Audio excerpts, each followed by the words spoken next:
자, 그럼 시작하겠습니다. 초기불교 공부 두 번째, 마음챙김 확립수행에 대한 공부, 오늘 13번째 13회 시간 시작하겠습니다. 지난 시간에 우리가 8장에서 장애들에 대한 어, 5가지 장애, 5개, 거기에 대한 설명을 드렸고, 지금 책으로는 263쪽 장애들의 부재, 장애들이 없는 상태에 대한 설명을 이제 하려고 하는데, 장애들이 없는 상태에 대한 그 설명이 두 가지로 이렇게 비유를 들어서 설명을 합니다. 경전에서. 그래서 첫 번째가 이제 정신적 명료함의 상태라고 하는 제목으로 써놨는데, 맑은 물의 비유를 들어서 물이 예컨대 염료, 붉은색 등의 염료로 물든 물, 또는 끓고 있는 물, 또는 이끼와 수초로 덮여 있는 물, 또는 바람에 흔들리고 소용돌이 치는 물, 또는 흐리고 혼탁하고 흑투성이며 어둠 속에 놓여 있는 물, 이런 비유를 들어가지고 우리가 감각적 욕망이나 성냄이나 그다음에 게으름과 졸음이나 또는 불안과 우울, 들뜸과 후회나 의심, 요 5가지 장애에 대한 이제 비유를 들어서 얘기를 합니다. 그림이 사발 그림이 264페이지에 있는데, 그래서 5개 그릇에 물이 담겨 있는데 물이 칼라로 되어 있었으면 좋았을 걸. 그래서 그릇에 그림을 하나씩 이렇게 실었더니 이렇게 되어 있는데 원본에서는 이렇게 안 되어 있었어요. 원본에서는 두 번째와 세 번째가 바뀌어져 있어가지고 제가 바꿔놨습니다. 자, 그래서 상유타니카야 46번째 상유타가 깨달음의 요소, 각지 상유타, 보짱가 상유타인데 거기에 쉬운 5번째 경이 상가라와 경이에요. 상가라와라고 하는 경이 여기 이제 붙어 있으니까 상가라와 바라문에게 설하신 이제 가르침 내용이니까. 자, 자신의 얼굴을 비춰보기 위해서 사용되는 물이 가득 찬 사발인데, 순수한 물처럼 맑은 자질이 있으면은 5가지 장애들이 없는 상태. 그러면 얼굴이 깨끗하게 비추겠죠. 그래서 이 5가지 장애가 없으면은 마음이 명료하고 스스로 자기 자신을 되비춰 볼 수 있는 그러한 청정한 상태가 된다. 그래서 이 거울 보기의 마음 챙김 기능은 지금 밑에 정리한 게 우리 자신의 정신 상태를 정확히 비춰주고 더욱 엄밀하게 조사하는 일을 수행하고 특정한 장애를 초래한 조건을 밝혀서 그래서 장애에서 빠져나올 조건들을 정확히 드러낸다. 마음 챙김이라고 하는 거울 보는 기능이 온전하게 작동한다면 이렇게 가능해져서 5가지 덮개가 더 이상 마음속에서 작동하지 않게끔 해준다. 5가지 장애의 극복은 사마타든 윗바사나든 양쪽의 수행의 성공의 강력한 토대입니다. 이 5가지 장애가 마음속에 남아있는 한 우리는 있는 그대로의 모습을 볼 수가 없고 방해를 받기 때문에 사마타, 삼매도 길러지지 않아서 마음이 고요해지지도 않고 또 통찰, 지혜가 길러지지 않아서 있는 그대로 볼 수도 없게 됩니다. 그래서 이게 이제 첫 번째 비유입니다. 네. 경전을 쭉 보시면은 쭉 설명을 해요. 5개에 대한 설명을 하시면서 5개를 이렇게, 이렇게 물의 비유, 물을 떠는 그릇 안에 염료로 물들거나 뭐 끓고 있거나 뭐 등등 이런 비유를 들어가지고 하나의 비유를 들어서 설명을 하는데 이게 이제 하나의 쌍이고 두 번째 뭐 이거는 굉장히 그 타당한 비유예요. 굉장히 이해하기 쉬운 비유예요. 그릇에 물을 떠났는데 맑은 물이면은 얼굴이 비치는데 염료로 물들어 있거나 끓고 있거나 뭐 이게 욕망으로 이제 물들어 있다, 더럽혀져 있다는 뜻이에요. 악의 분노는 이제 불불 끓는 상태. 화가 나면은 끓어오르잖아요. 실제로. 그 다음에 게으르고 졸린 것은 수초에 가려져서 물이 이제 거울로서 역할을 못하는 거고, 불안과 들뜸은 소용돌이 치는 물이고, 바람에 이제 놓여 있어가지고, 그럼 뭐 소용돌이 치는 물에서는 얼굴이 비칠 리가 없고, 의심은 이제 어둠 속에 놓여 있고, 흙투성이면서 그다음에 어둠 속에 놓여 있으니까 이거는 뭐 물 역할을 전혀 못하죠. 물에서 빛이 안 나는 이상은. 이런 하나의 비유가 있고, 그 다음에 두 번째 비유는 감각적 욕망이 없는 것은 빛을 청산하는 것과 같다. 감각적 욕망이 있다는 것은요, 빚지고 있는 상태와 같다는 거예요. 왜냐하면 끊임없이 그 욕망의 대상을 원하고 바라기 때문에 이게 빚진 상태. 빚을 지면은 계속 갚아야 되잖아요. 그래서 감각적 욕망이 없는 것은 빚이 없는 상태와 같다. 빚이 없으면 뭐 얼마나 홀가분하겠어요. 세속에 살면서 기본적으로 행복하기 위해서는 빚을 조금이라도 빚을 지지 않고 자기가 경제적으로 돈을 벌고 그것을 이제 누리는 그런 행복이 있거든요. 그리고 빚이 없는 행복도 있어요. 빚을 지고 있지 않으면은 속이 얼마나 편하겠습니까? 그래서 욕망이 없다는 것은 빚을 청산하는 것과 같다. 감각적 욕망은 빚이다 이렇게 생각하시면 돼요. 그 다음에 성냄에서 벗어나는 것은 질병에서 회복되는 것과 같다. 분노는 병이다 이런 뜻이에요. 실제로 화를 내면은 심장병과 혈관계통의 병에 걸릴 확률이 화를 안 내는 사람보다 몇 배, 한 두세 배 정도 더 높아집니다. 화를 내면은 50살 전후에서 죽을 확률이 안 내는 사람보다 높아져요. 두 배, 세 배 높아져요. 그래서 기본적으로 화를 내면 불편하기 때문에 이게 질병에 걸린 상태와 비유하는 겁니다. 그 다음에 해태와 혼침은 감옥의 상태. 우리가 졸리면은 꼼짝 못 하잖아요. 그냥 고개를 앞으로 휘젓든지 졸지 않아야 되는데 졸음을 경험도 다 해보셨을 테니까 그러면 이게 갇혀있는 상태와 같다. 감옥에 갇혀있는 상태. 제가 논산 훈련소에 가가지고 교관들이 앞에 나와서 뭘 설명만 하면 졸았어요. 우리 중대장이 뭘 설명하려고 논산은 뭐 설명도 많이 하니까 한여름에 훈련을 받는데 그러니까 중대장이 알아요. 제가 존다는 거를. 그래서 자기가 강의하기 전에 저를 불러내요. 그래서 앞에서 엎드려 뻗쳐 있으라고. 그래서 저는 엎드려 뻗쳐서 강의를 많이 들었어요. 너무 군대에서 강의하는 게 뭐가 재밌어요. 안 듣고 있는 애들이 신기하더라고. 안 졸고 있는 애들이. 그러니까 졸면은 이렇게 감옥에 갇히듯이 꼼짝 못 한다는 뜻. 그 다음에 들뜸과 후회는 노예 상태라고 해요. 그래서 이게 자유의 결핍을 포함한다. 감옥에 갇혀도 자유가 없는 거고, 노예 상태에 사는 것도 자유가 없는 거니까. 그래서 감옥과 노예 상태. 이렇게 설명을 하고, 그 다음에 의심은 위험한 사막이라는 탈진의 시간. 이렇게 얘기합니다. 위험한 사막에 한가운데 있으면요. 사막엔 길도 없잖아요. 동서남북을 가리기도 어렵습니다. 그래서 길도 없는 데 서가지고 어디로 가야 할지 모르고 그러고 이제 쩔쩔매고 있는 상태와 같다는 거예요. 의심 속에 빠져 있는 것은. 의심을 하면은 불편해지죠, 사실은. 그러면 이제 탈진의 시간이 지나고 의심을 안전하게 걷는다는 것은 안전하게 목적지에 도달하는 것이다. 이렇게 설명을 합니다. 이거는 약간 외우기는 어렵지만, 욕망은 빚이고, 성냄은 병이고, 해태와 헌침은 감옥이고, 들뜸과 후회는 노예 상태고, 의심은 위험한 사막 한가운데 있는 것이다. 이렇게 이해하고요. 이거는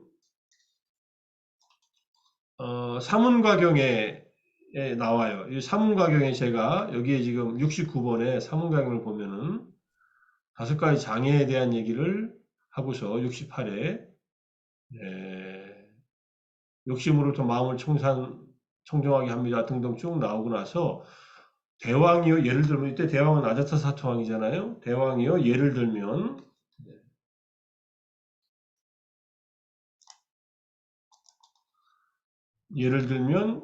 어떤 사람이 빚을 내서 장사를 하는 것과 같다. 요게 지금 첫 번째 감각적 욕망에 대한 거. 그 다음에 중병에 걸려 아픔과 고통에 시달리는 사람과 같다. 이렇게 나오고요. 70번에, 그 다음에 71번에, 이제 같은 내용이지만 여기에 지금 71번에 옥에 갇혔다가 풀려나는 거, 72번에 종이 되어 노예 상태가 되는 거, 73절은 이제 먹을 것도 없고 위험에 도사리는 사막을 걷는 것과 같다. 이렇게. 그리고 이거와 똑같은 비유가 이 아사포라 긴경에도 나와요. 그래서 제가 여기다 이렇게 두 개를 붙여놓은 거예요. 그래서 이 경전 이제 나중에 더블클릭 하시면 보실 수 있고, 사문가경과 아사프라 긴경에 요 비유가 똑같이 나온다. 이렇게. 그러니까는 옥에 덮여 있는 상태는 이렇게 위험한 상태로 이제 비유를 들어서 설명한다. 그래서 이렇게 지금 똑같은 내용을 이렇게 해놓았고요.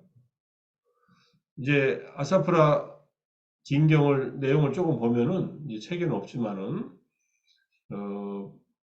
그때의 말씀에서 7장의 5절에 나오는 얘기인데, 비유로 보면 높은 단계에 수련해가지고 어디에 나오냐면은 진정한 삶은 진정한 바람으로 만드는 방법, 개정의 사막인데 출가의 목적에 이르는 길 해가지고 일단은 자신의 잘못을 부끄러워하고 두려워하는 마음을 일으켜서 몸과 말과 마음의 행위를 정화하고 자신을 칭찬하고 남을 비난하지 않는 것, 그리고 생계를 정화하는 것, 자신을 칭찬하고 남을 비난하지 않는 것. 여기까지가 기본적으로 몸과 말과 마음, 생계까지 하면은 이 정화는 이제 계를 지키는 것에 해당하겠죠. 그 다음에 감간의 문을 보호하고 단속한다. 눈으로 전체상과 부분상을 취하지 않아서 이제 마음 챙김으로 감간의 문을 잘 보호한다는 것, 번뇌가 일어나지 않도록. 전체상은 뭐 남자다 여자다 이렇게 보는 거고요. 부분상은 눈썹이 이쁘네, 뭐 코가 뭐 오똑하네, 뭐 이렇게 하나하나 뜯어서 보는 거예요. 부분상은. 전체상을 보든 부분상을 이렇게 겉으로 보면요, 아름다운 대상에는 욕심이, 집착이, 그 다음에 아름답지 않은 대상은 이제 뭐라고 할까요? 마음이 불편해지는 그런 마음이 일어나니까 이렇게 보지 않는다는 얘기입니다. 그다음에 음식의 양을 아는 자가 된다. 음식의 양을 알면은 이제 적절한 음식을 먹어서, 적절한 음식은 때에 따라서 사람마다 다릅니다. 어떤 사람은 많이 먹는 게 적절한 음식일 수도 있고, 어떤 사람은 이거보다 반 정도, 어떤 사람보다 더 적게 먹을 수도 있어요. 정말 과식은 하지 않는다 이런 뜻이에요.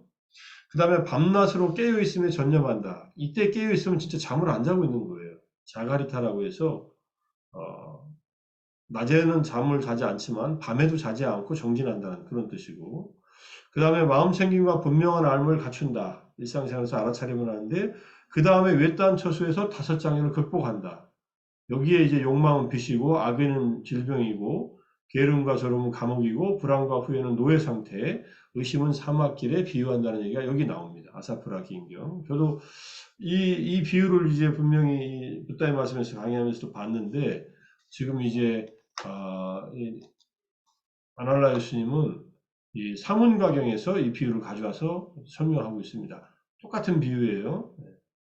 그래서 장애들이 없다는 것은 이런 상태이다. 이렇게 보시면 되고, 여기 더 나가네요. 아사프라 긴경이 5가지 장애를 극복한 다음에 이제는 초선을 획득합니다. 초선을 획득하면은 5장애와 불선법을 떨쳐버리면서 생긴 희열과 행복이 생기고, 2선, 3선, 4선을 거쳐서 이제 숙명통, 천안통, 누진통, 그리고 해탈지견을 얻어서 태어남은 다했다. 청정범행은 성취되었다. 할 일을 다 해마쳤다. 다시는 어떤 존재로도 돌아오지 않을 것이다. 라는 그런 아라한의 깨달음을 얻었다는 것을 이제 돌아서 스스로 알게 됩니다. 이런 자를 진정한 삶은 바람은 목욕을 마친 자, 베다에 능통한 자, 슈르띠에 정통한 자, 성스러운 자 아라한이라고 합니다. 진정한 의미에서 아라한을 이렇게 표현하는 여러 가지 말들이 있는 겁니다. 그래서 아사프라 긴경이 나온 김에 5가지 장애를 극복할 때부터, 극복하면서부터 선정을 이루게 되고, 그 다음에 선정을 이룬 다음에 이제 숙명지, 천안지, 누진지 이렇게 숙명통, 천안통, 누진통을 얻어서 아라한이 된다는 것 여기까지 얘기하니까 기본적으로 5장애를 극복하는 것이 얼마나 중요한 일인가 하는 것을 얘기합니다. 아마 하루 종일 지내시면서 5가지 장애가 없이 지내는 것은 보통 사람들은 불가능합니다, 사실은. 5장애가 자기 마음을 가리고 있는 것조차도 모르고 사는 경우가 많아요. 근데 이거는 그냥 사라지지 않습니다. 그냥 가만히 두면은 이게 더 커져요. 점점점. 점점 더 마음을 더 가려요.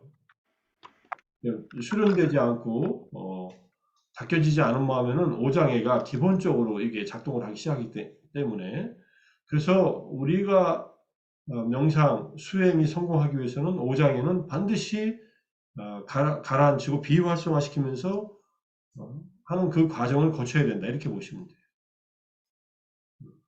그러면 장애가 있을 때, 나에게 성냄이라는 장애가 아직 있구나. 또는 나에게 불안, 또는 우울, 또는 의심, 또는 뭐, 게으름이나 졸음, 또 탐욕과 분노, 이런 것들이 있구나 할 때 있는 줄을 분명히 알아야 되고, 없으면 또 없는 줄 알아야 돼요. 그래서 이제 이게 중요한 얘기로서, 오장애의 부재가 또 마음 챙김의 대상이다. 없는 걸 뭐하러 마음 챙기냐? 이게 마음 챙기고 있어야 오장애가 생겨날 때를 보게 돼요. 없다가 또 생기잖아요. 영원히 없는 것은 뭐 오장애를 다 없애려면 아란이 돼야 다 없어지니까. 이렇게 들뜸, 미세한 들뜸 같은 건 아란이 될 때 없어지는 본능이기 때문에요. 오상분별, 새끼에 대한 갈망, 무새끼에 대한 갈망, 그 다음에 암안심, 자만심, 그 다음에 들뜸, 그 다음에 무지, 요 5가지가 아란이 될 때 없어지는 이제 새끼나 무새끼에 붙들어매는 본능이기 때문에 죽세이기 때문에 오장애가 없다는 것은 결국은 아란이 됐을 때나 가능한 거예요, 실제로. 그렇지만 오장애가 우리가 수련을 통해서 명상 수행이나 마음 챙김의 확립을 통해서 얘들이 작동하지 않게끔은 할 수 있다. 그렇게 될 때까지 노력해야 된다. 그냥 그저로 마음이 정화되지 않습니다. 말 그대로 마음은 그냥 두면요. 엔트로피가 늘어나는 쪽으로 가요. 더 탐진치가 더 많이 생겨나게 돼요. 이거는 뭐 범부들에게는 누구나 일어나는 일입니다. 그래서 내가 지금 이 순간에 오장애 중에 어떤 것이 내 마음을 덮고 있나 늘 살펴야 돼요. 그래서 살펴서 없으면 없는 줄 알고 있으면 있는 줄 알고 또 있으면은 그걸 제거하는 방법을 써가지고 없애버려야 됩니다. 없애는 방법은 뭐 기본적으로 여기서는 마음챙김의 확립이고 오장애가 나타날 때마다 알아차려서 오장애의 조건이 되는 것을 제거해서 오장애가 더 이상 생겨나지 않도록 하는 것. 이렇게 이해할 수 있고요. 자, 그 다음에 이제 장애에 대한 설명에서 열린 수행으로 갑니다. 첫 번째, 3가지 마음챙김의 확립에 의해 만들어진 기반에 기초한다. 3가지 마음챙김의 확립은 기본적으로 몸에 대한 마음챙김, 느낌에 대한 마음챙김, 또 마음 상태에 대한 마음챙김이죠. 신수, 심. 그리고 장애들의 부재로 마음이 명료함으로 가득 채워지게 한다. 장애가 더 이상 작동하지 않게 되면은 마음이 명료해진다. 지혜로워진다는 얘기죠. 그 다음에 열린 알아차림에 의해 형식을 갖추지 않는 수행법으로 나아간다. 이때 열린 알아차림이라는 말은 눈, 귀, 코, 여, 몸, 마음에서 어떤 경험이 일어나더라도 그것을 이제 마음챙김이 열린 상태로 오픈된 상태로 해서 그 대상들을 이제 마음챙김 알아차리는 겁니다. 그래서 어떤 방식으로 펼쳐지든 변하는 경험의 과정에 활짝 열리게 된다. 무엇이 경험되더라도 그것은 생겨난 것이고 지속되다가 사라질 것이다. 이렇게 이해하니까 변하는 경험의 과정이니까 무상을 경험하는 쪽으로 활짝 열리고 그리고 장애와 오염원으로부터 영원히 자유로운 상태에서 마음의 마지막 목표를 향해 계속 진보해 간다. 5가지 장애, 뭐 오염원은 뭐 5가지 장애와 오염원은 서로 거의 같은 의미이지만 오염원이라고 할 때는 낄레사, 번뇌라고 하고요. 대표적인 번뇌는 탐진치입니다. 장애에는 탐심, 진심이 있고 번뇌, 어리석음은 의심으로 나타나 있으니까. 자, 이러한 번뇌로부터 영원히 자유로운 상태가 마음의 마지막 목표이다. 이게 열반의 상태예요. 그렇게 거기까지 갈 때까지 계속 우리의 몸과 마음에서 일어나는 특히 육군의 윤기, 코염원, 마음이 육경, 색성향, 미촉법을 경험하면서 끊임없이 올라오는 다양한 번뇌들을 계속 내려놓는 수행을 하는 것이다. 굉장히 중요한 수행이죠, 실제로.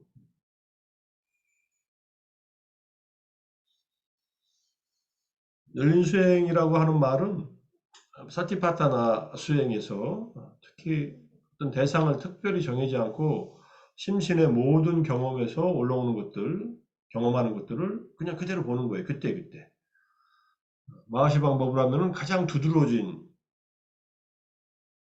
이 경험의 어떤 그 주관적인 감각 기능과 그 다음에 객관적인 외부에 있는 대상들, 기본적으로 그것들을 선명한 것부터 관찰을 합니다. 분명한 것.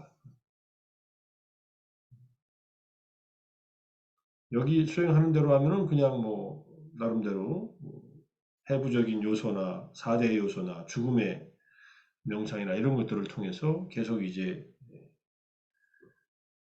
수행을 해나가는 것이 되겠죠.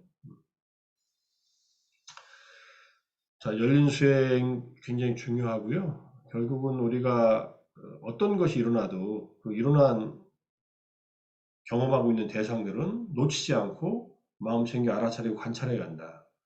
이거를 어떤 것이라도 소홀히 하면요. 소홀히 한 것에서 항상 문제가 터집니다. 소홀히 하지 않고 정성스럽게 아주 치밀하게 지속적으로 이렇게 마음 챙김을 확립시켜 나간다. 이렇게 보시면 돼요. 근데 이게 우리가 일상생활 하면서는 그렇게 하기가 쉽지 않습니다. 그걸 못하기 때문에 일상생활은 마음이 많이 번거로워지는 거예요. 마음이 번뇌에 의해서 계속 노출되는 거예요. 번뇌가 일어나는 것을 막아낼 수 있을 만큼의 마음 챙김이 확립되어 있지 않아요. 그러니까 계속 다섯 가지 덮개에 의해서 계속 가려지는 거죠. 욕망으로, 분노로, 게으름과 조롱으로, 불안과 우울로, 의심으로 계속 마음이 가려져요. 덮여지고. 이제 그 상태에서 수련을 계속해서 벗어나야 된다.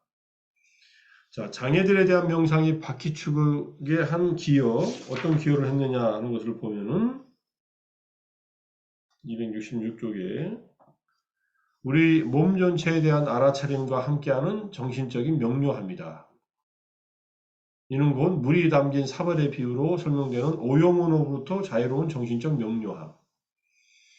장애가 없어져서 더 이상 빚지지 않고 병에 걸린 상태가 아니며 감옥 속에 있지 않고 노예 상태가 아니며 사막에서처럼 위험에 빠져 있지 않다. 물도 맑은 물처럼 마음이 맑은 상태를 유지한다. 이것은 결과적으로 어떤 것에도 집착하거나 의존하지 않고 살아가는 것을 쉽게 만듭니다. 다섯 가지 이 덮개, 다섯 가지 장애가 제거된 마음은 무엇에도 집착하거나 의존하지 않고 살아가는 그런 마음 상태가 된다. 어떤 것에도 집착하거나 의존하지 않는다는 것이 결국에는 내적으로 우리가 수행하고 있는 수행, 칠각지의 경험, 그 다음에 그 궁극에 도달하는 깨달음, 또는 열반, 그것이 경험돼야만 진짜로 어떤 것에도 집착하지 않고 의존하지 않고 지낼 수 있게 됩니다. 이게 열린 수행의 차원에서 설명한 거고, 어쨌든 몸 전체에 대한 알아차림과 함께하는 정신적인 명료함이라고 하는 말, 장애들이 없으면 일단 몸에 대한 마음 챙김을 통해서 마음이 장애에 휘말리지 않는 상태가 된다는 것. 자, 이 상태가 되도록 우리가 지금까지 만약에 충실하게 수행을 하고 공부를 해왔다면 이런 경험들을 아주 깊게는 아니더라도 어느 정도를 하면서 이렇게 지낼 수 있게 돼요. 정말로 깊어지면요. 장애가 마음속에 작동하지 않습니다. 그러면 얼마나 마음이 기쁘고 행복하고 평화롭겠어요? 그때 기쁨은 유익한 기쁨이라고 우리가 알고 있고, 감각기관과 관련 없는 정신적 수행에 의해서 생겨나는 기쁨. 이 기쁨은 전혀 부작용이 없습니다. 집착만 안 하면 돼요. 좋은 손님이 온 것을 붙들고 있지만 않으면 돼요. 그러니 손님이 있을 만큼 있다가 또 가요. 가고 더 좋은 손님이 와요. 그게 이해를 다음에 행복이에요. 행복도 집착하지 않으면 있을 만큼 마음에서 행복을 경험하다가 또 떠납니다. 그 다음에는 떠나지 않는 손님이 마지막으로 와요. 이 손님이 평정이에요. 평정. 여기서는 균형이라고 얘기하지만 평정한 상태. 그래서 아주 평온한 상태. 이 상태는 점점 더 그 평온한 상태가 더 깊어집니다. 사실. 평온보다 더 높은 심리적 상태는 없어요. 열반도 평온의 경험이라고 해요. 근데 이제 그 평온의 경험이 일어나면은 그것이 더 심화되어 나가는 거죠. 계속. 그럴 때, 아, 정말 이거는 행복한 일이구나. 수행을 한다는 것은 이제 그렇게 이해할 수 있게 됩니다.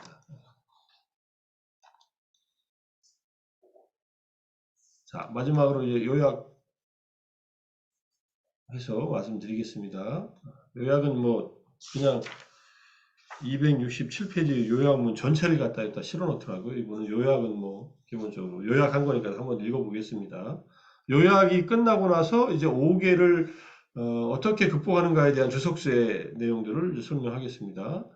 법에 대한 명상으로 우리는 조건에 대한 적극적인 탐구를 시작합니다. 마음속에 장애가 있는 것을 알아차리는 것은 어떤 조건들이 그것을 일어나게 했는지, 그리고 어떤 조건들이 우리를 도와서 우리가 그것에서 빠져나와 재발을 방지하게 하는지를 조사하도록 이끕니다. 우리가 마음챙김 확립 명상의 체계 안에서 장애에 대응하려고 결심하면 감각적인 욕망은 즐거운 느낌의 무상한 성품에 주의를 기울이고 해부학적인 부분들에 대한 명상의 도움으로 감각적 욕망은 대처될 수 있습니다. 성냄의 경우 괴로운 느낌의 무상한 성품에 주의를 기울이는 것과 요소들에 대한 명상을 사용할 수 있습니다. 그리고 앞에 10년초에서 얘기했듯이 자해 수행으로 분노를 또 다스릴 수도 있습니다. 이 마음챙김의 확립수행에 항상 기저에 같이 깔려있는 세다경에서 봤듯이 마음챙김의 확립과 사물의 앙심 이 두 가지가 서로 상보적으로 작동하고 있으니까 그래서 성냄의 경우는 사물의 앙심으로 대처할 수도 있다. 자, 현재 순간에 존재하는 것의 즐거움은 만일 해태와 혼침, 들뜸과 후회가 발현되면 에너지의 결핍과 과잉의 균형을 맞추는 것에 의해서 도움이 될 수 있습니다. 해태와 혼침은 에너지의 결핍이고, 그 다음에 들뜸과 불안은 에너지의 이 과잉된 상태니까. 영감과 에너지를 일으키는 것은 특히 해태와 혼침에서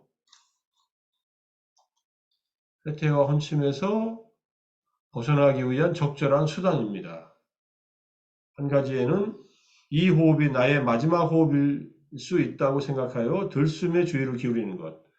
이제 죽음 호흡 명상이죠. 긴장 완화와 내려놓음과 결합된 날숨에 주의를 기울이는 것은 들뜸과 후회에서 벗어나기 위한 적절한 수단으로 마음을 고요하게 하기 위한 한 가지 예가 될 것입니다. 숨을 내쉬면서 내려놓으면서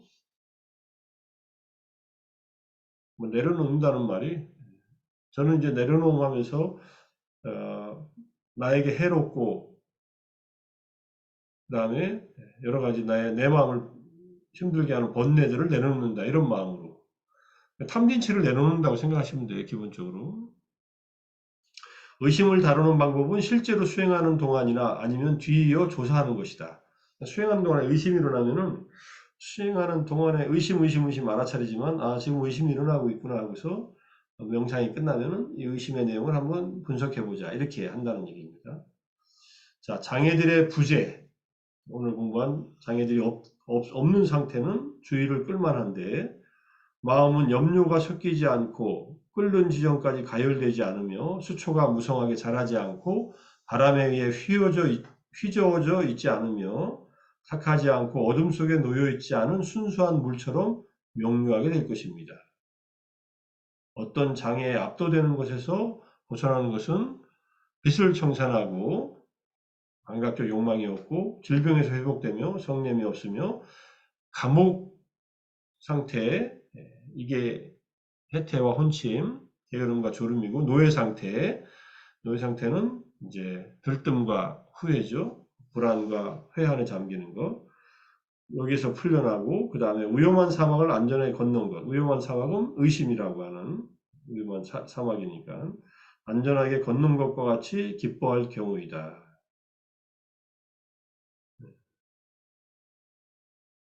그래서 어떤 장애에도 압도되는 것에서 벗어나게 되는 상태가 온다. 이렇게 장애를 벗어나면은 정말로 행복한 내적인 경험들이 이어진다. 그런 경험들을 일상에서 늘 그러면 다행인데 일상에서는 뭐 다시 장애로 가려지면 빨리 알아차리고 빨리 내려놓고 마음이 장애에 의해서 가려지지 않도록 꾸준히 노력한다. 자, 그러면은 이제 주석서에서는 어떻게 얘기하는지 한번 쭉 보겠습니다. 5가지 덮개 이제 보충을 하면은 감각적 욕망의 희구, 악의, 혼침과 졸음, 들뜸과 회한. 혼침과 졸음은 사실은 게으름과 졸음이라고 하는 게 맞습니다. 혼침과 졸음은 비슷하니까. 다음에 변경하겠습니다. 해태와 혼침이라고 해도 좋고. 회의적인 의심, 이 덮개가 있는데 5가지 덮개가 생기는 원인은 감각적 욕망의 희구라고 했지만 욕구예요. 찬다, 까마찬다. 아름다운 모습을 보면 감각적 욕망을 바라는 마음이 일어난다. 더 보고 싶다거나, 아름다운 꽃을 보면 갖고 싶다거나. 그 다음에 악의, 분노는 혐오스러운 모습을 보면 화가 나죠. 짜증나고, 안 보고 싶고, 고개를 돌리잖아요. 그죠? 그 다음에 지루함과 졸음, 하품, 식곤증, 정신적인 태만에 의해서 게으름과 졸음에 빠집니다. 해태와 혼침에 빠지고, 고요하지 않은 마음 때문에 들뜨고 후회에 잠기고, 현명하지 못한 주의 기울임, 아요니소 마나시카라, 그러면은 회의적인 의심이 일어난다. 현명한 주의 기울임을 잘 하면은 회의적인 의심은 안 일어난다는 얘기입니다. 의심의 내용도 앞에서 쭉 봤지만은 기본적으로 삼보에 대한 의심, 개에 대한 의심, 그다음 수행법에 대한 의심, 자신에 대한 의심이에요. 자, 이렇게 이해하시고, 그 다음에 이제 감각적 욕망을 없애는 6가지 방법. 부정관을 닦을 것. 우리는 이제 뭐 피부, 살, 뼈 이렇게 하든지 기본적으로 그거지만은, 그래서 부정관에 전념할 것. 감각기관을 제어하고 보호한다. 음식을 소중히 생각하고 양을 조절합니다. 이게 식사 양을 알 것이라고 했습니다. 과식하지 말라 이런 얘기고, 그 다음에 좋은 벗을 가까이 할 것. 도심이 굳은 좋은 벗, 주로 훌륭한 스승과 위로는 스승과 옆으로는 좋은 도반들 함께 길을 가는 벗들입니다. 선지식은 굉장히 중요해서 부처님은 선지식을 만난다는 것은 이 8종들을 다 이룬 것과 같다 이렇게 얘기를 하십니다. 선지식이 앞에 있는데도 못 알아보면은 뭐 있으나 마나 하고, 선지식이 아무리 뭔가 이렇게 가르침을 줘도 안 받아들이면 어쩔 수 없지만은, 일단 선지식이 내 앞에 있다는 것은 수행을 완성시킬 그러한 기본적인 자질과 이걸 갖출 수 있는 기회이고,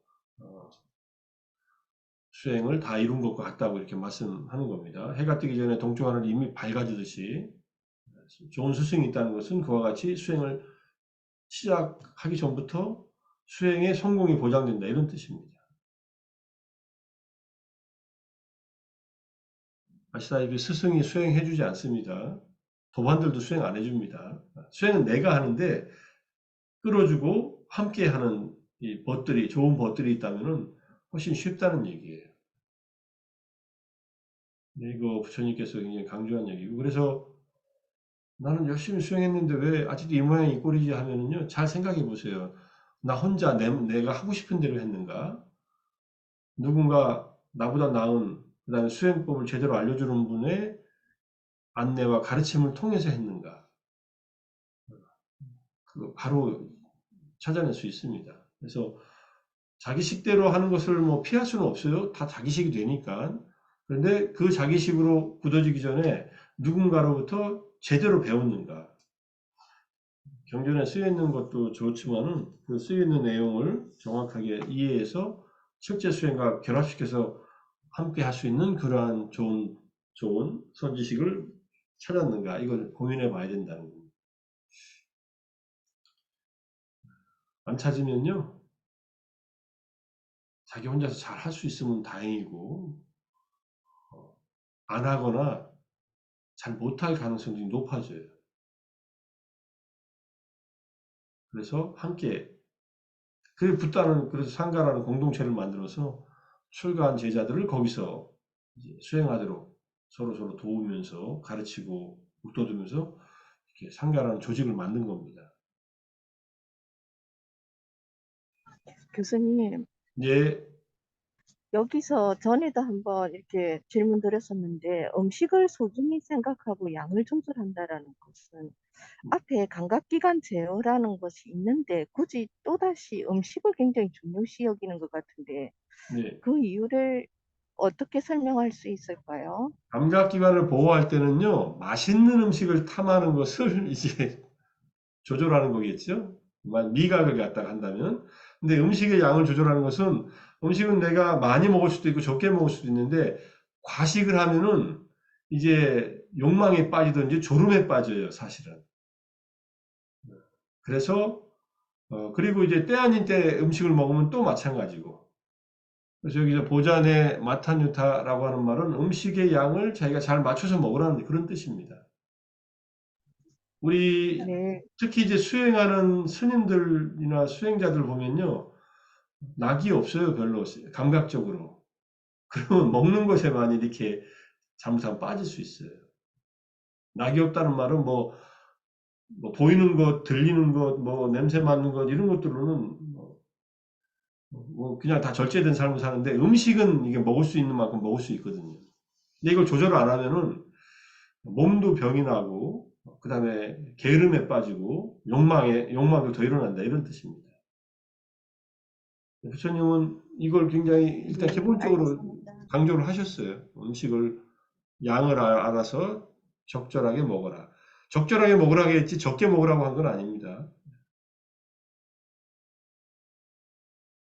파세나데 왕이 엄청나게 밥을 많이 먹어서 막 뭐 대사증후군이 걸려가지고 씩씩대고 아프고 막 그랬거든요. 부처님이 음식량 조절하라고 개성을 이루어줘가지고 식사할 때마다 그거를 들어서 음식량을 조절해가지고 병도 다 낫고 그랬다. 이렇게 얘기를 합니다.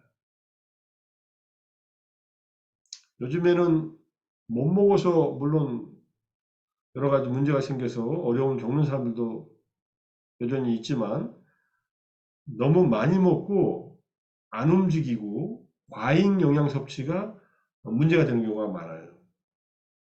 지금 당뇨 증상이라고 하는 것이 많이들 대사증후군의 핵심적인 게 당뇨, 고혈압, 고지혈증이잖아요.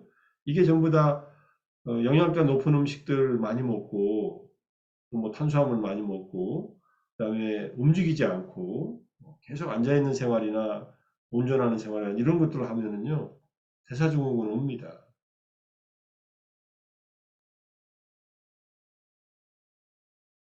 여기 계신 분들은 있는 분들이 있으시겠지만은 좀 적으실 거라고 생각은 듭니다.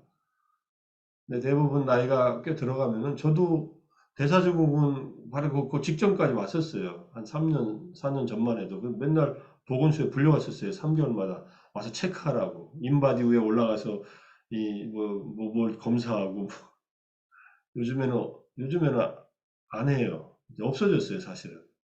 뭐, 뭐 여러 가지 뭐 저는 운동은 많이 안 하는 스타일이지만 그래도 젊었을 때 키워놓은 근육이 아직도 많이 남아 있으니까 다행으로 생각하고서 조금씩 걷고 뭐 이러려고 하는데 조심하셔야 됩니다. 그래서 음식을 적절하게 잘 먹어라. 때에 따라서. 그렇게 이해하시면 될 것 같고요.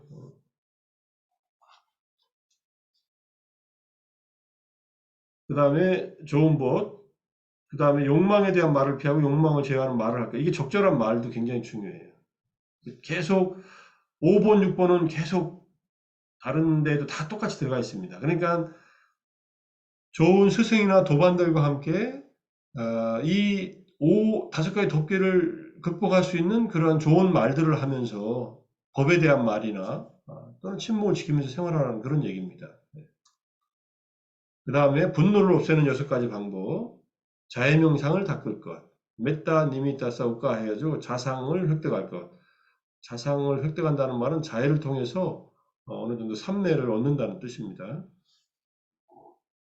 자해 니미타 표상은요, 자해의 대상이에요. 예컨대 스승님 하면 스승님의 어떤 이미지. 그걸 얻었다는 것은, 그것이 확보됐다는 것은 이미 집중하고 있다는 뜻이고 자해의 마음을 많이 일으켰다는 뜻이에요. 그리고 자해 자관 수행, 자해 명상에 전념할 것. 분노를 다스리는 방법이 앞에서는 없었잖아요. 따로 무상을 관찰하라든지 또는 이 책의 시스템에 의하면 마음챙김 확립수행에 의하면 뭐 느낌에서 괴로운 느낌의 무상함을 관찰하라든지 또는 뭐 피부 살 이거는 피부 살 빼는 감각적 욕망이고 뭐 그런 내용으로만 주로 설명을 하다가 여기서 주석서에서는 자해명상 닦으라고 하잖아요. 부처님도 마음 챙김만으로는 성냄은 없어지지 않는다. 자해를 닦아야 된다. 이렇게 강조하셨거든요. 그 다음에 어쨌든 자해명상을 하고 그 다음에 5분 자신의 것임을 생각하라. 깜마사카 빠짜웨카나 이거는 내가 지금 기분 나쁜 일이 일어났는데 이거 내가 이전에 지었던 업의 결과가 나타나는 것이다 라고 생각하면은 거기에 분노로 반응하지 않을 수 있는 여유가 생깁니다. 조금은. 그래서 업은 자신의 것임을 생각할 거. 이건 보통 자비사의 평정 명상 마지막에 우페카 명상할 때 이 업은 자신의 것임을 생각하면서 하거든요. 나는 나의 업의 상속자이니 있는 그대로 받아들이기를 뭐 이렇게 이 마음을 일으킵니다. 그럼 화가 좀 덜 날 거 아니에요. 뭔가 부당한 일을 겪었어도 비굴해지라는 얘기는 아니고요. 비굴해질 필요는 없는데 화로서 반응하지 말라. 일단은 수용하고 그 다음에 부당하다면은 부당한 얘기를 하면 되지. 그 다음에 이제 자해명상의 좋은 점과 분노의 해로움에 대해서 깊이 생각한다. 여기까지는 이제 분노를 다스리는 개별적인 방법이고 그 다음에 좋은 법. 이때 좋은 법은 분노를 잘 다스리고 자애의 마음을 갖고 사는 그런 좋은 법이겠죠. 훌륭한 스승이나 도반들. 그 다음에 적절한 말을 할 것. 자애의 이로움과 분노의 불이익에 대한 적절한 말을 하는 것. 이건 어렵지 않게 이해할 수 있습니다. 화가 날 때 자해명상 하지 뭐 이렇게 하면요. 화날 때 자애의 마음 아예 씨가 말라버려요. 미리 해놔야 돼요. 아니 배가 고프면 그때 모내기 하면 되겠습니까? 목마르면 그때 우물 파면 되겠어요? 미리 모내기 해가지고 기르고 있어야죠. 미리 우물을 파가지고 물을 확보하고 있어야지 목마를 때 떠먹지요. 목마를 때부터 물을 파가지고는 우물 다 파기도 전에 그냥 아주 갈증 나가지고 탈진해버리겠네. 그죠? 그러니까는 분노를 다스리기 위한 정도의 자애의 마음은 미리미리 늘 닦아야 된다. 이런 뜻입니다. 자주 닦고 있으면요. 웬만한 기분 나쁜 일들, 짜증 날 만한 일들 그냥 지나갑니다. 별로 반응 안 하고 아주 지혜롭게 대응하면서 그럴 만한 이유가 있겠지 하든지 저 사람이 화가 났구나 하든지 근데 그 화가 나한테 불똥이 안 튀면 되는 거예요. 화난 것은 청정도로 얘기하면은 뜨거운 숯불덩이를 집어 던지는 것과 같고 화를 내는 것은 그 다음에 똥을 집어 던지는 것하고 똑같다. 두 가지 비유를 합니다. 불과 불덩어리와 똥을 이제 오물을 비유를 해요. 그러면 화내는 사람이 먼저 화상을 입고 손과 몸이 더러워진다. 던져요 상대방한테 확 분노를 표출해요. 근데 상대방에게는 그게 맞을 수도 있고 앞에 떨어질 수도 있어요. 이게 앞에 떨어졌어요, 불덩어리가. 몸에 맞았다면 맞고서 뭐 앞에 떨어졌다고 해요. 맞으면 좀 따끈하겠지만은. 근데 앞에 떨어졌다면은 그걸 들어서 던질 것인가 안 던질 것인가는 그 사람의 몫이라는 거예요. 근데 그 사람이 안 던져요. 분노로 반응 안 해요. 그럼 그 사람은 마음이 빠르게 안정되고 상대방이 화를 낸다 해도 분노에 의해서 자극받지 않고 동요되지 않는다 이런 뜻입니다. 타인이 잘못하더라도 내가 잘못을 안 하면 내가 편안하다 이런 뜻이에요. 그런데 깔라마경에서 네 가지 위안 중에 하나입니다. 타인과 내가 서로 잘못이었으면 그거는 좋은 일이니까 위안을 받고 타인이 잘못해도 내가 잘못을 안 하면은 나는 마음이 편하니까 위안을 받는다는 거예요. 상대방까지 잘못을 안 하면 그건 가장 좋은 일이지만 세상은 그렇지 않잖아요. 언제든지 누군가 나에게 뭐 다들 각자의 입장에서 세상을 보고 사니까 이게 부딪힙니다. 어떤 분이 똑같은 일을 놓고서 왜 사람들은 서로 다르게 말하는지 모르겠다고 말씀하셔서 저는 처음부터 똑같지 않습니다. 그것이 똑같다고 생각하는 마음만 있지 다 다르게 보고 있습니다. 라고 이렇게 얘기한 적이 있어요. 다 다르게 보여요, 실제로. 자기가 행한 업에 자기가 경험한 것에 비추어서 다 보기 때문에 똑같이 보인다고 생각하고 있을 뿐이에요. 각자의 입장에서 보는 것이죠. 그게 뭐 다르게 본다는 것이 누가 틀렸다 맞았다가 아니라 그게 다 이게 다르게 보일 수밖에 없다는 거예요. 입장 차이가 있으니까. 교수님, 예, 예. 여기서 1번과 2번을 일으킨 생각, 2번을 지속적인 노력, 뭐, 몸, 이렇게 윗닦아 윗자라 뭐 이렇게 봐도 되는 거죠. 그렇게 볼 수도 있고요. 이때 윗닦아 윗자라를 이미 일본에서 다 했다고 할 수 있습니다. 그 다음에 두 아, 번째는 그걸 지속하라는 얘기예요. 음, 닦는데 한 번 닦고 마는 게 아니라 전념하라는 말은 노력해서 계속 그거를 이어나가라는 뜻이에요. 예, 한 번이 아니라 계속해서 그렇죠. 예, 그렇죠. 알겠습니다. 내가 오늘 5분 동안 자유명상 했으니까 오늘은 다 했다 이러지 말고 눈 떠서 잘 때까지 자유명상을 쭉 이어나가는 게 두 번째. 근데 첫 예, 번째는 뭔가 알겠습니다. 자해의 대상을 이제 일으켜야지 자해명상을 시도할 거 아닙니까? 그러니까 윗닦아 윗자라는 첫 번째 해당하고 두 번째는 그 계속 굴리는 거죠. 뭐 어느 정도 네, 그런 면이 있을 알겠습니다. 수도 있습니다. 예. 그래서 자해 수행에 노력을 하는 말, 안우 요가는 거기에 딱 천착해 있다는 거예요. 자해의 마음을 놓치지 않고 계속 이걸 이어나간다는 뜻이니까. 뭐 수타니파타에서 부처님께서 어, 아침에 눈 떠서 잠들기 전까지 자해의 이 사띠 마음 챙김을 놓치지 말라. 이렇게 말한 게 2번이겠죠. 자간에 전념하는 거. 이게 분노를 다스리는 방법이고요. 혼침과 졸음 또는 뭐 해태와 졸음, 게으름과 졸음을 없애는 6가지 방법은 과식에 혼침과 졸음의 원인이 있음을 알 것. 이게 과식하지 말라는 음식의 양을 알라는 말이 여기서 이제 나오는 거예요. 과식하면 졸리잖아요. 그죠? 왜 졸린지는 이유는 아시죠? 위장으로 음식이 많이 들어가서 위장이 소화시키려고 혈액이 그쪽으로 다 몰린다는 거예요. 작동하려고. 그러니까 머리는 혈액이 모자가니까 이제 좀 쉬어야죠. 제가 과식이 있음을 알아서 과식하지 말라는 말이고, 그 다음에 자세를 바꿀 것. 이거는 앉아있다면은 일어서서 걷고, 지붕 밑에서 걷다면은 그래도 졸리면은 밖에서 걷고, 이렇게. 자세를 바꾼다는 거.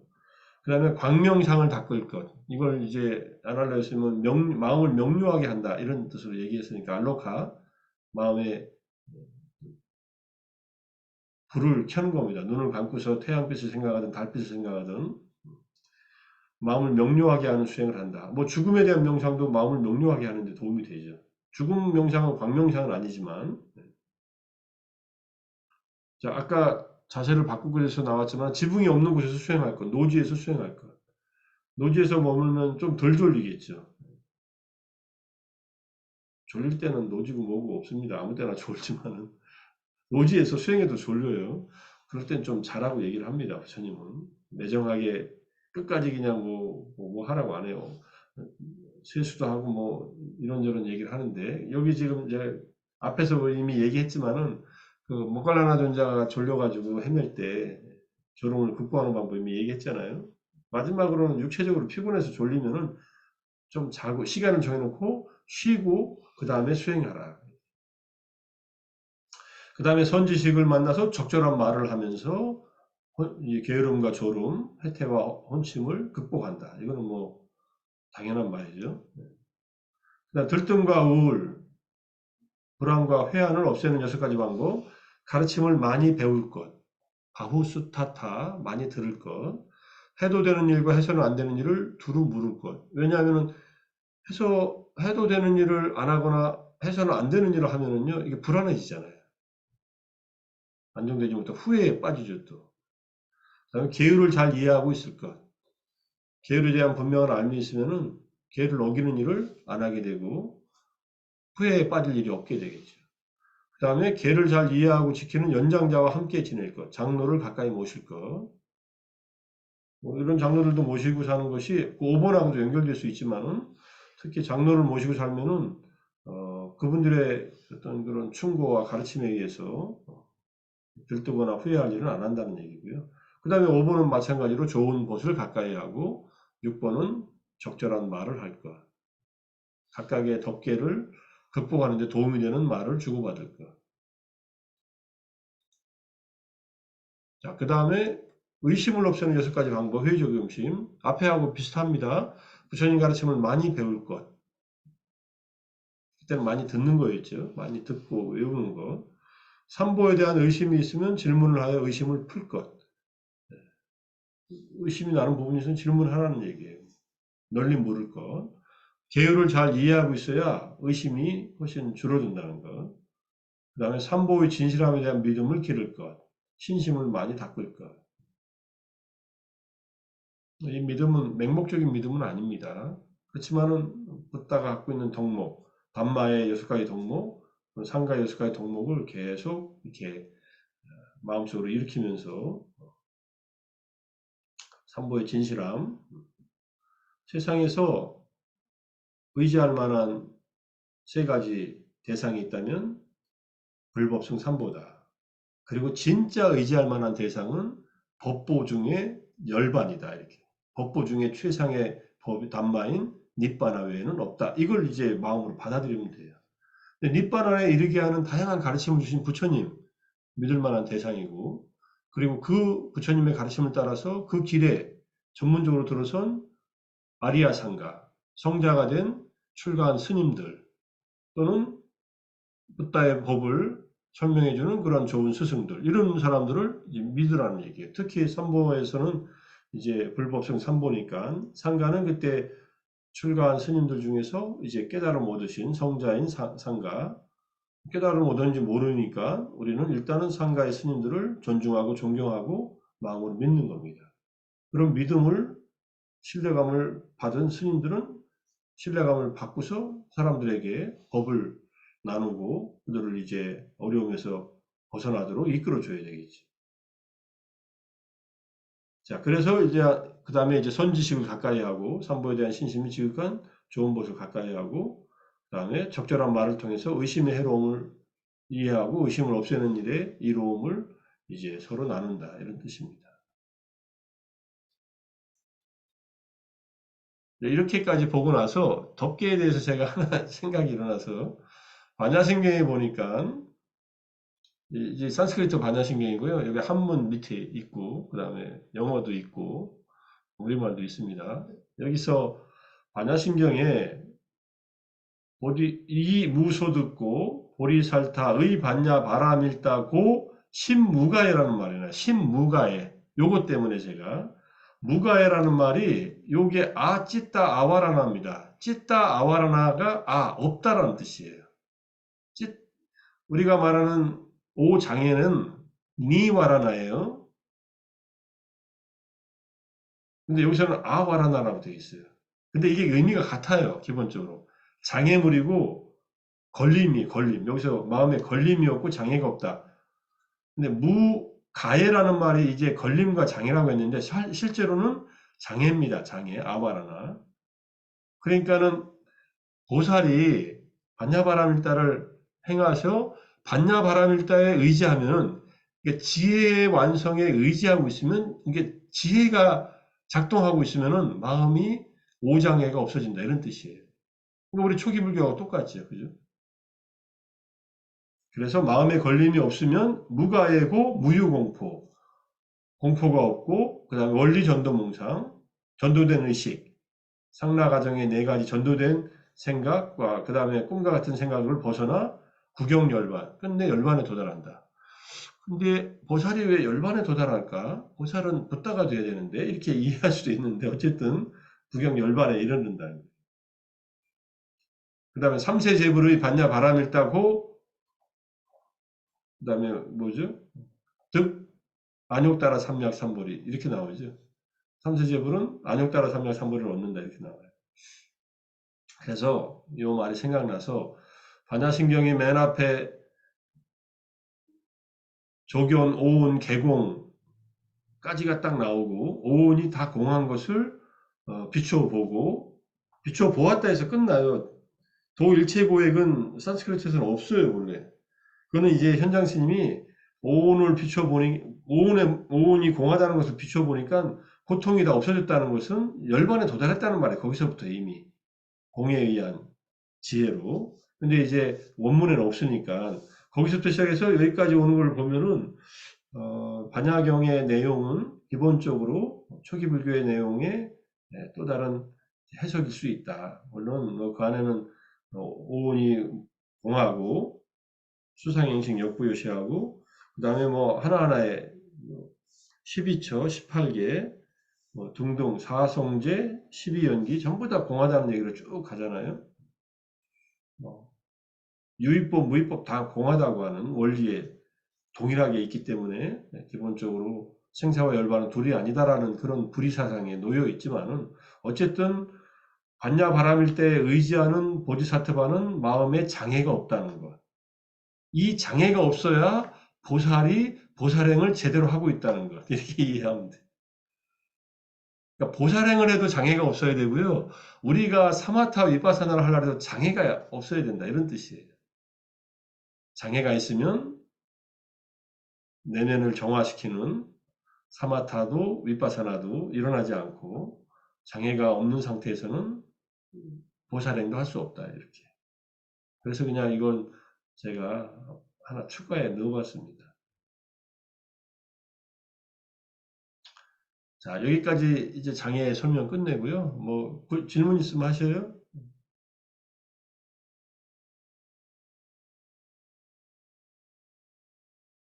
자, 없으시면은 한 10분 쉬겠습니다. 45분까지 쉴게요. 12분 쉬었다가 이제 제가 9장 올려놓은 거 있으니까 9장에 다는 못했지만 13페이지까지 아마 오늘 거기까지 설명하면 다 할 것 같으니까 한 10분 쉬었다가 9장 하겠습니다. 예. 드롭박스에 9장 올려져 있으니까요. 다시 제가 띄우고서 하겠습니다. 예.